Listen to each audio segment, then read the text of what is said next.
Moi, le chef, décide de faire de l'épisode 49 de Menu Manga un épisode méga bordélique rempli de sketchs et de parodies aussi absurdes que merdiques. Ouais.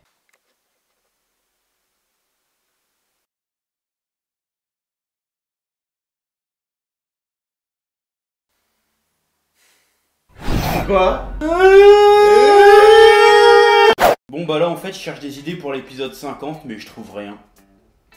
T'es con quoi, on n'a pas fait le 49 encore? Non mais en fait comme on n'a rien fait pour les 3 ans de la chaîne et que c'est bientôt l'épisode 50, je me suis dit merde c'est l'épisode 50, faut marquer le coup, faut faire un truc qui claque. Ouais du coup on va faire quoi pour le 50 parce que si t'as pas d'idée, moi j'en ai pas non plus. Et bah justement, j'ai pas d'idée, je me fais chier depuis tout à l'heure à essayer de trouver un truc. Ouais sinon on a qu'à faire un épisode patchwork. Hein? Ouais bah tu sais comme ils font dans les sitcoms là, à chaque fois ils font un épisode dans une saison où ils se souviennent des anciens épisodes. Ah comme la fois où j'ai dansé sur de Hatsune Miku.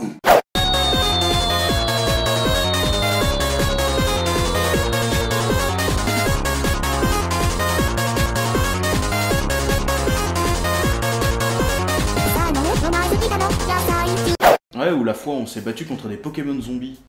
Je m'appelle Inigo Montoya. Oh merde, ils ont eu Inigo. Prépare-toi à mourir. Yeah.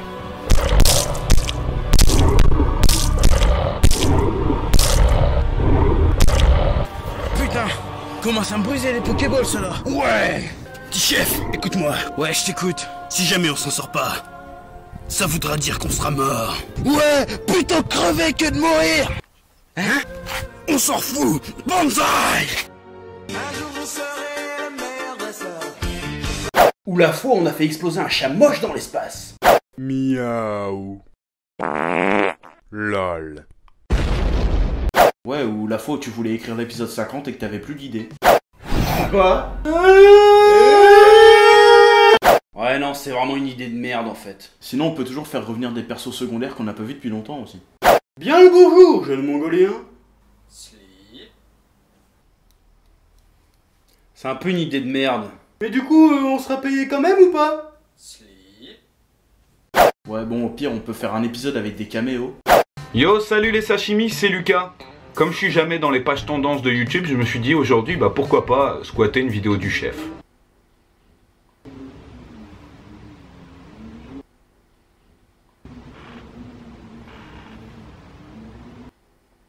Ouais donc du coup, ben j'ai pas d'idée quoi. Bonjour les amis, Qu'est-ce que c'est que ce bordel?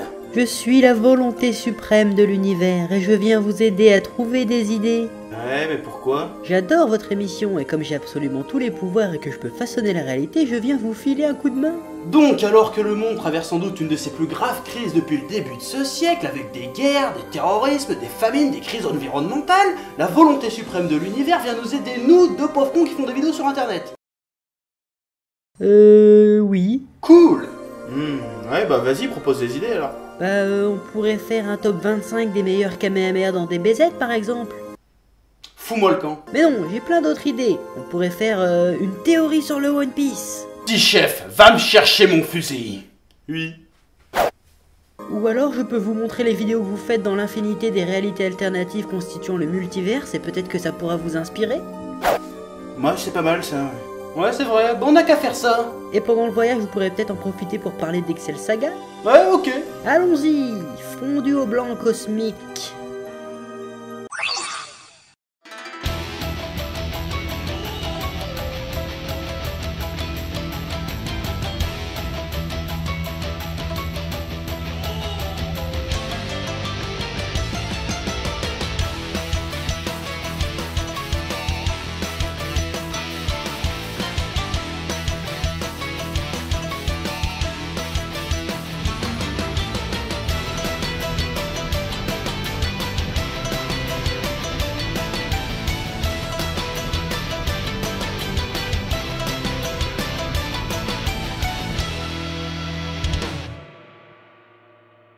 Salutations, tête de naze. Je suis la spatule. Bienvenue dans Menu Manga, l'émission qui parle de manga, d'animation et de trucs. Au menu aujourd'hui, on va causer d'un animé complètement foufou. Excel Saga. Il m'a l'air louche cet animé.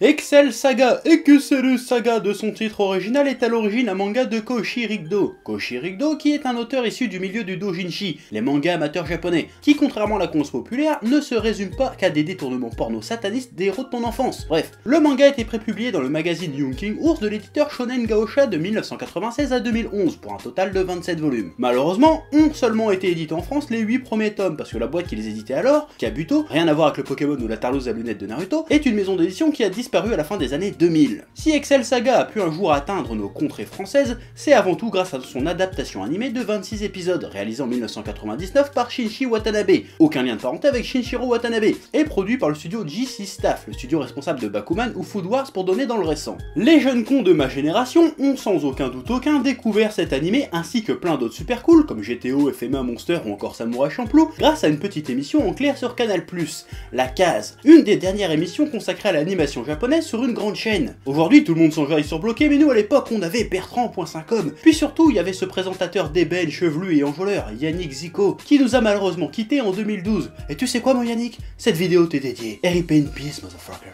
Donc aujourd'hui on va avant tout parler de l'adaptation animée qui apparemment diffère pas mal du manga. Mais toutes ces libertés ont été approuvées par l'auteur. Tu m'étonnes, contre un gros chèque n'importe quel auteur accepterait qu'on se torche le cul avec son œuvre, n'est-ce pas? N'est-ce pas? N'est-ce pas? C'est d'ailleurs pour cela que le titre de l'animé est Epocho Jinken Animation Excel Saga, soit série d'animation expérimentale Excel Saga. D'ailleurs au début du premier épisode on a ce message de l'auteur.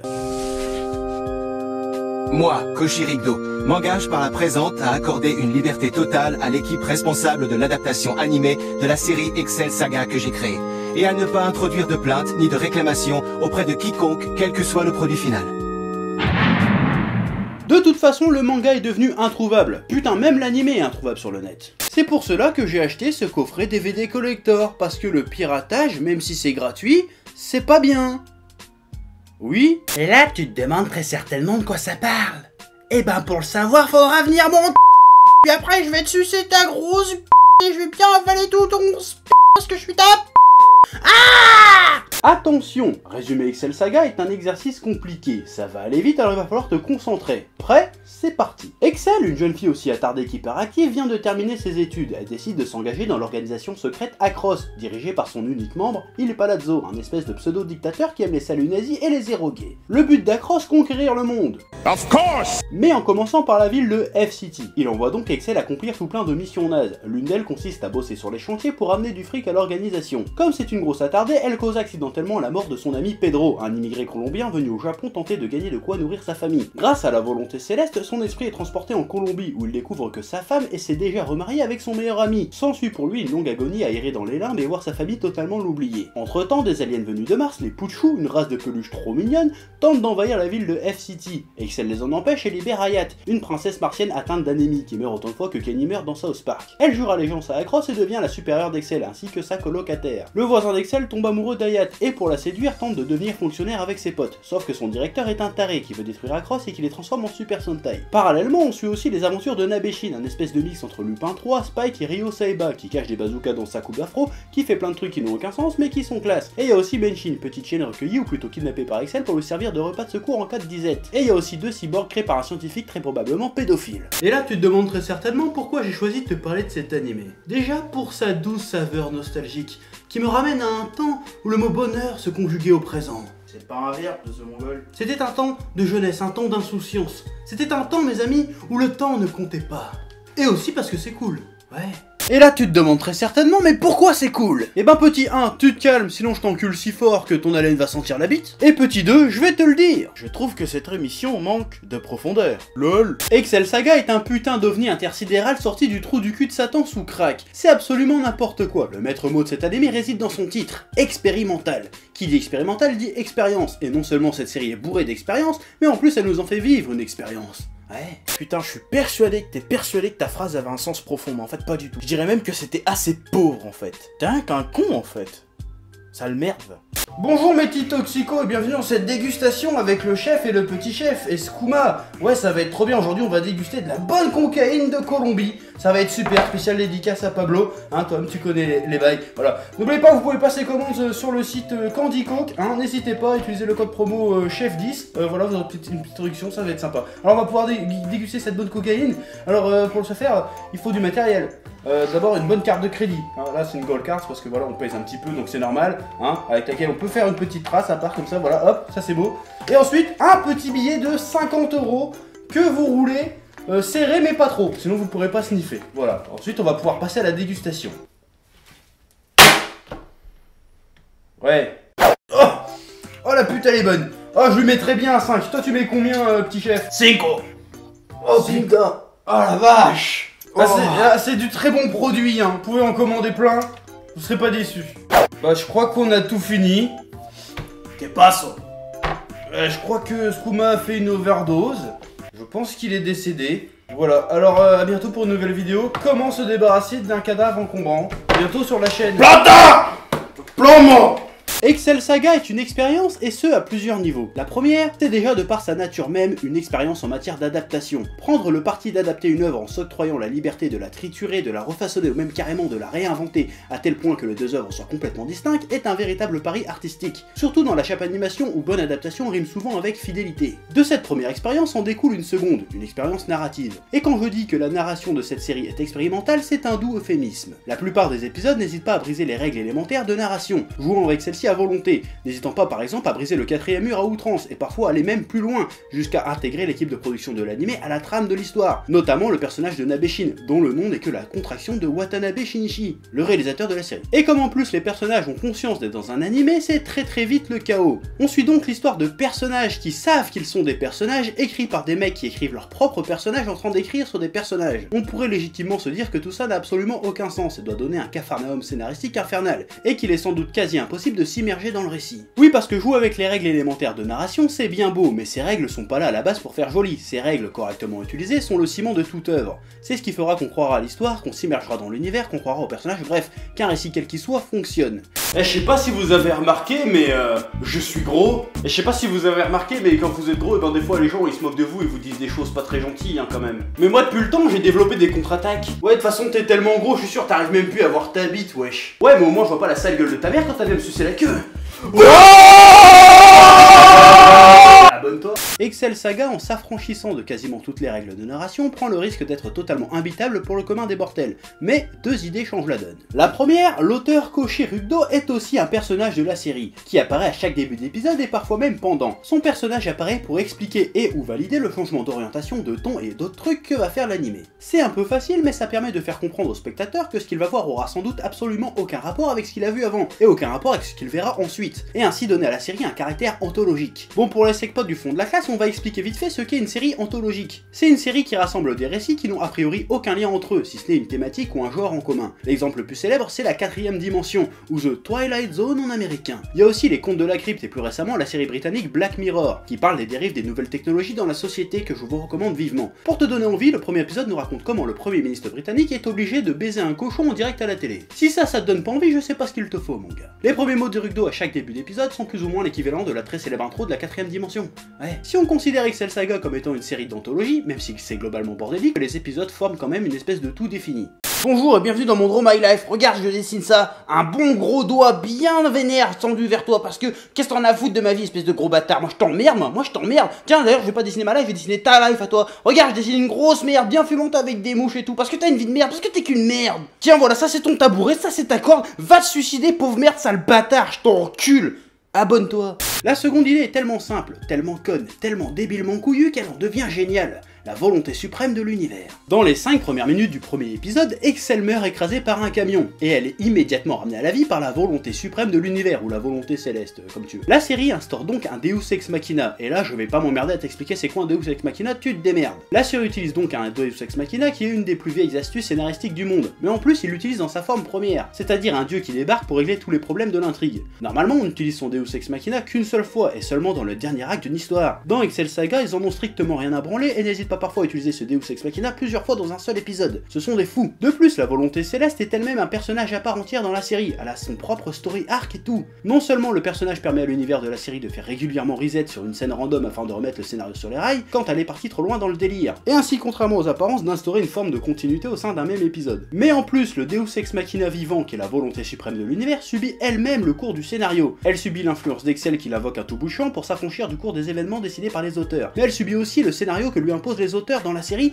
mais aussi dans la réalité, vu que c'est les auteurs qui écrivent absolument tout. Ouais, là pour le coup, moi-même je suis pas sûr d'avoir très bien compris ce que je suis en train de t'expliquer en fait. Ouais, mais de toute façon, comme t'es un con, ben laisse-moi faire, moi je vais expliquer. Si tu veux. En gros, t'as passé 3 plombes à nous expliquer que malgré les apparences, les auteurs détournent les règles de narration tout en ayant des astuces. Des balises qui donnent à un tout apparemment chaotique et aléatoire, un certain ordre qui permet au spectateur de tout comprendre quand même.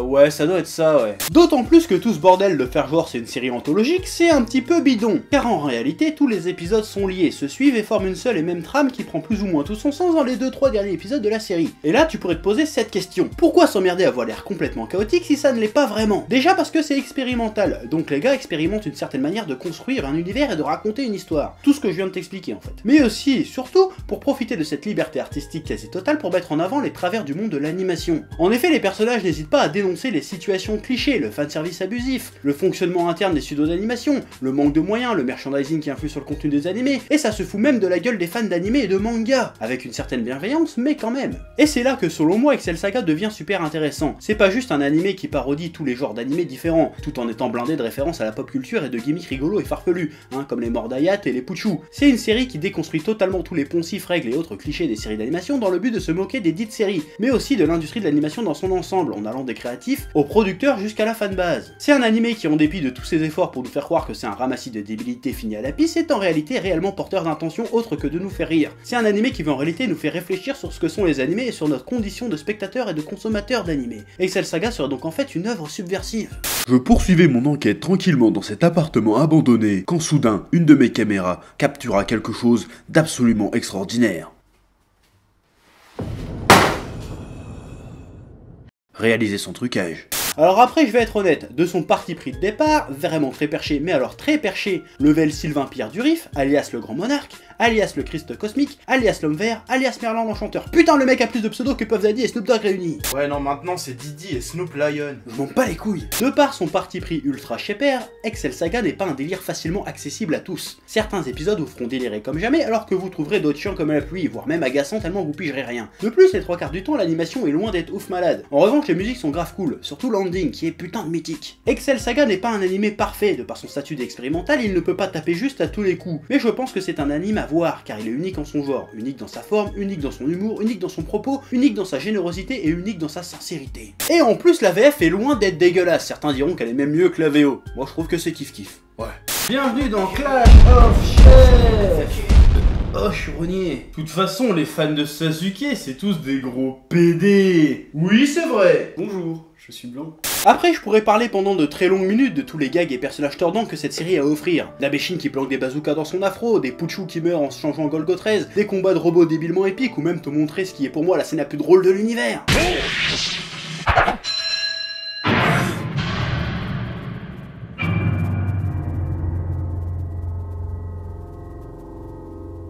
Je sais même pas te dire pourquoi c'est drôle tellement ça n'a aucun sens. Au-delà du plaisir nostalgique qu'il me procure, en le révisionnant pour cet épisode, je me suis rendu compte que cette série avait énormément influencé notre imaginaire comique à mon frère et à moi. Une bonne partie des Kamehameha, le Kirby et bon nombre de nos sketchs de merde sont en quelque sorte le fruit de notre expérience avec Excel Saga. Quant à notre façon de présenter nos chroniques avec nonchalance, décontraction et bonne humeur teintée de jeux de mots vaseux et de références hasardeuses, me demande si elles nous viennent pas de ce bon vieux Yannick. C'est marrant comme parfois se replonger dans le passé nous permet de mieux comprendre le présent, de mieux cerner qui on est et ce qu'on fait, et de se rendre compte de choses dont on n'avait pas conscience jusqu'alors. Bon sang, mais c'est bien sûr! Ramène-nous! Alors, ce voyage vous a inspiré? Non, les réalités parallèles, c'est vraiment trop de la grosse merde.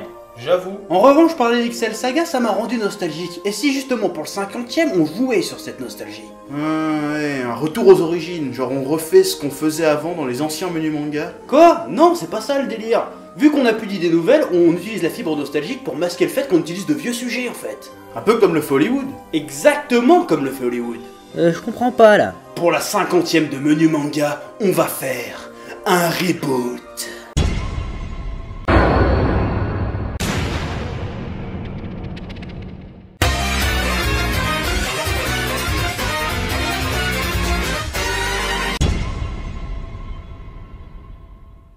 Ah, cool tout ça. Bon, du coup, maintenant je peux me barrer? Non, attends! Je peux te demander une dernière petite faveur? Bien sûr. On peut se mater un épisode de la case tous ensemble, comme dans le temps? Avec grand plaisir. C'est parti.